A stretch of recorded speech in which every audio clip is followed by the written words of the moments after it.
These days, politics has almost become a religion. And that's one of the reasons why I wrote Process, Theology, and Politics.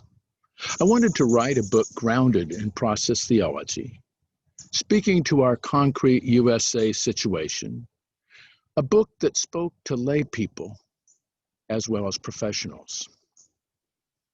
I felt like we needed an alternative voice, a voice that was progressive, earth-affirming, sought justice and peace, and law based on equality, and yet was concerned about responding to incivility and seeking resolution and the common good across political perspectives that would contribute something theological to our concrete and challenging world, our troubled democracies.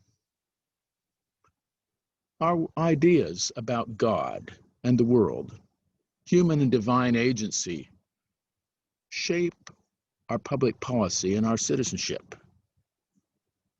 They matter.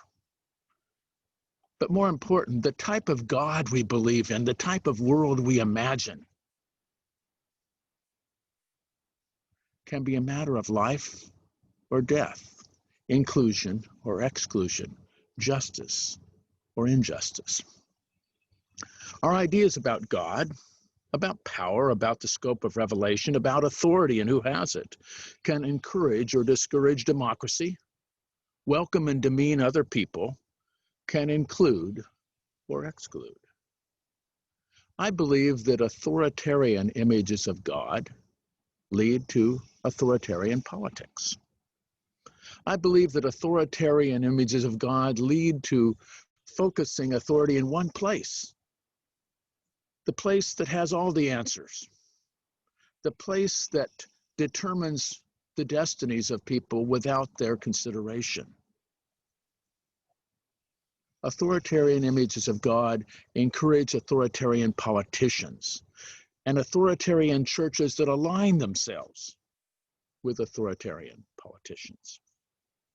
I believe that binary images and understandings of salvation and revelation lead us to divisiveness and incivility. They lead us in those directions because they assume some people are in and others out. Some have the truth, others don't have the truth. Some are right and others are entirely wrong. Some are patriotic and some are traitors. Some love America and some don't.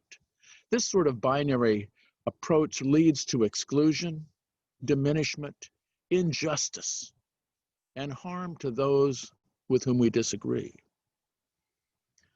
I believe these absolutist approaches lead to ostracism, persecution, denial of full humanity of opponents, and promote intolerance. And certainly authoritarian visions of God, limited images of revelation that see a certain chosen people receiving revelation and others not, lead to domination, lead to seeing some people as inferior. And certainly the authoritarian, the binary, the exclusionary images of God and religion have played a tremendous role in America's genocide, in the relationship of God and whiteness, of racism and slavery, and sexism and homophobia. Theology matters. I believe process theology has something to contribute, something important to contribute. Process theology believes that God is the source of transformation, moving forward, that the pure conservative is going against the nature of the universe. Process theology believes that God aims us toward the future and that the moral arc of history is aimed toward justice. Process theology believes that revelation is universal just as experience is universal, and that revelation is concrete and evolving, and everyone is touched by God, and everyone's experience of revelation is limited. As Reinhold Niebuhr says, I need to look for the truth in my neighbor's falsehood, as well as the limitation and falsehood in my own truth. Process theology believes that all of us are interconnected, that we truly matter to one another, that injustice one place threatens justice in another place. It believes that value is universal in an interdependent world. So that each person's experience needs to be privileged.